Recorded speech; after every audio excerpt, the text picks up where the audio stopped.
Group 2. I guess the riders now getting into the groove of it's raining. We've got to deal with it. They've had a warm-up lap on it and working out what's going on. Never the high-speed warm-up laps really like you really wanted to do, because none of these bikes are on tyre warmers, but it's the same for everybody out there. Terry Pragnell on 159 out there in the front. We got 251. That's got to be Tim Barnes. I'll just move my sheet of paper here on the Ducati, the 63 Ducati. No one there. Is that 50 in third spot there? Liam Briggs. Liam Briggs is here. Yeah, he is in third spot. And 53 Lascelles Carr. He gets the whole shot. Lascelles does. The BSA C15 as they head off down to turn 1 on the vintage pre-war 350 and 500, and 0 to 250 pre-63 Cudmans, factory modified and classic 70s 4-lap journey out of turn 1 here. And the lead bike's got hard to pick up what bike it is. They'll come around in front of the commentary box a little bit quicker than this, a little bit shortly I should say. Yes, it is indeed Terry Pragnell on the 159 machine, silver and black, so hard to pick up. Lascelles Carr regains second place after Tim Barnes got it for a wee while, but Lascelles Carr back into second place. So Tim Barnes is back into third, and who's that in fourth? Trying to pick up the colours. Do I get out my binoculars? Can I see that far? We'll work that one out. 251, I got that bike. No, Lascelles Carr goes up to second, actually. While I was looking back, he goes up into second place. So we'll give up on trying to find out who fourth is. Actually, we won't entirely, because I've got the Ctas footage here. So watching them come out of Higgins, they're a bit bigger than watching them live out there. You can see a bit of the rain in the on the screen there. Is that quite heavy rain? No, not too bad. We go to the static camera on the back straight, and we can see coming into the braking area Terry Pragnell on 159, and then it is 251, 63 Lascelles Carr, and number 50 Liam Briggs there. Going back a little bit further there, and 79, somebody got drunk putting those numbers on. 79 Graham McCosh, you've just thrown them out there, but I could still read it to be fair. That's they were back in, I think, 5th place there. Indeed, that's 1, 2, 3, 4. That was 5th place. Here he comes along here, Graham McCosh. I must have had a big bottle, because it's the same on the side. 63, followed by 91, Lindsay Kroll. 269 maybe? 269? No, we got no 269 listed, but already Pragnell's got a healthy lead there on the Benelli, the Italian-made 2C, two-stroke 250cc bike. A Benelli in the lead. Tim Barnes is on a 63 machine, so what year is that bike that Pragnell was on? It's listed to be early 70s, in fact 1972. They also badge these as Motor Guzzi as well. Some of them have actually got Motor Guzzi written on the, or actually cast or written into the crankcase, as my understanding is. So you see the odd one of these bikes badged up as a Motor Guzzi. It is produced as a Motor Guzzi, as some of the Italians did. They mixed and matched. Looking at the Ctas screen, we've got number 50 going up the centre straight there, Lascelles Carr. He's a man that's done the New Zealand Superbike Championships. I can't exactly remember what bike he was riding. It was some years ago, probably 4 or 5 seasons ago. But he did definitely do it, and we enjoyed the South Island and the North Island journeys. Back to the New Zealand Superbike Championships. We're doing 5 rounds this coming season in 2019. It's been 2 or 3 seasons where we had 2 rounds in the north and 2 rounds down south. 2 rounds down south first, and then 2 rounds in the north. We're now up to 5 meetings, so they're coming back to Manfield. Haven't been to Manfield for a number of years, so it'll be first weekend of January. It'll be New Zealand Superbike Championships and the Grand Prix meeting open up at Ruapuna Park in Christchurch. Then we go to Levels the weekend after.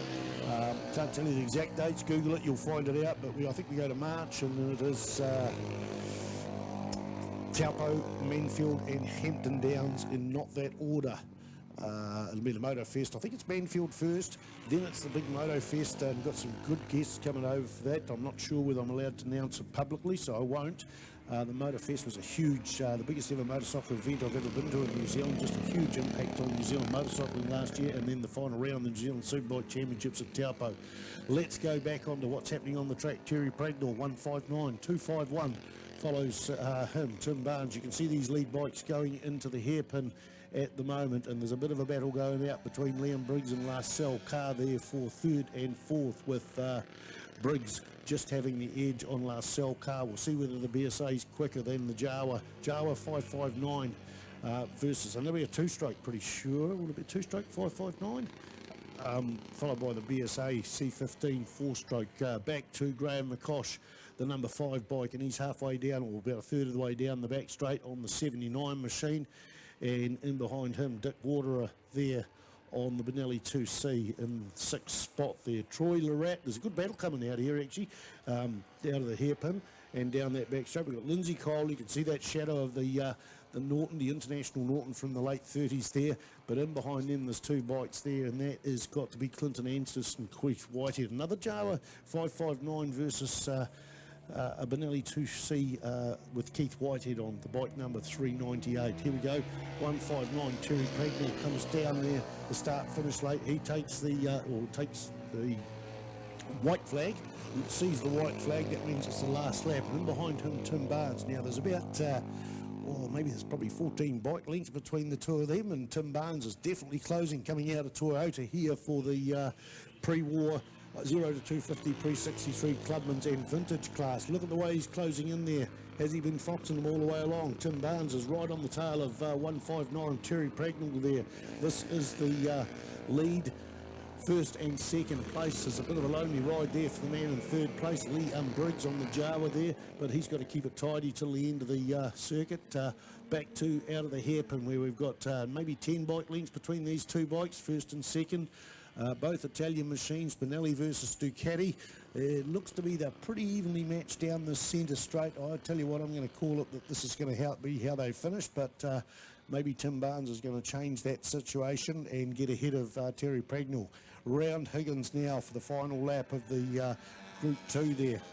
Another few groups to go. Of course, we've got 7 today. I think sidecars are up next. Oh, maybe there is a change coming up there. There's about 8 bike lengths down that back straight. It's all going to be a braking duel. And round that big sweeper, remember, conditions are damp and there's those white lines coming onto the front straight. So Terry Pregnell, just hold your line there. It's up to Tim Barnes to get in front. There might be a bit of slipstreaming. Actually, I seem to remember maybe some slipstreaming going on in the last race. Is it going to happen? No, it's not going to happen. Not for the want of trying, though. Oh, it's going to be a close finish, though. There'll be less than half a bike length between them going across the start-finish line. That's between the front and the back of each bike, not the actual bikes beside each other, if that makes sense. I am looking at an angle. Just making excuses here, folks. 159 takes the win. Terry Pregnell on the Benelli. 251 in second spot. We go back to third place, and Liam Briggs held off LaSalle Car. And number 5 has got to come through here. Here comes Graham McCosh there on the NSU Sports Max 4-stroke there. 2 bikes sweeping around that big sweeper. Dick Water and Lindsay Kyle. I think Lindsay Kyle is still in the front, looking at the front profile of that pre-war motorcycle. Lindsay Kyle on the 91 machine. He's going to hold it off. Indeed, no fairing on that, and he's followed by 63 Dick Waterer. In behind him, Troy D. Rat on the Suzuki T250. Is he the first of the Jappers? Yep, he's the first of the Japanese machines coming through there. And in 10th spot, we've got Keith Whitehead, followed by, who are we looking out for? There'll be, there's only 3 bikes down that back straight. Never picked up who this guy is with the bright orange jacket. That's a handy sort of bit of gear to wear, so I can pick them up on the next race, actually, and give them their credit, because there's no first if there's no last. I've got to say, I think that's Andrew Lowe. In fact, he's on his 3rd lap now. Everyone else is on the 4 lap, so he's been lapped, but that's right. He's having fun. 195 goes through, and yeah, that is 104, Andrew Lowe at the tail end of the field. One more rider coming across here, another fluoro jacket there, and that is bike number 416, Paul Debenham. That's Group 2 done and dusted.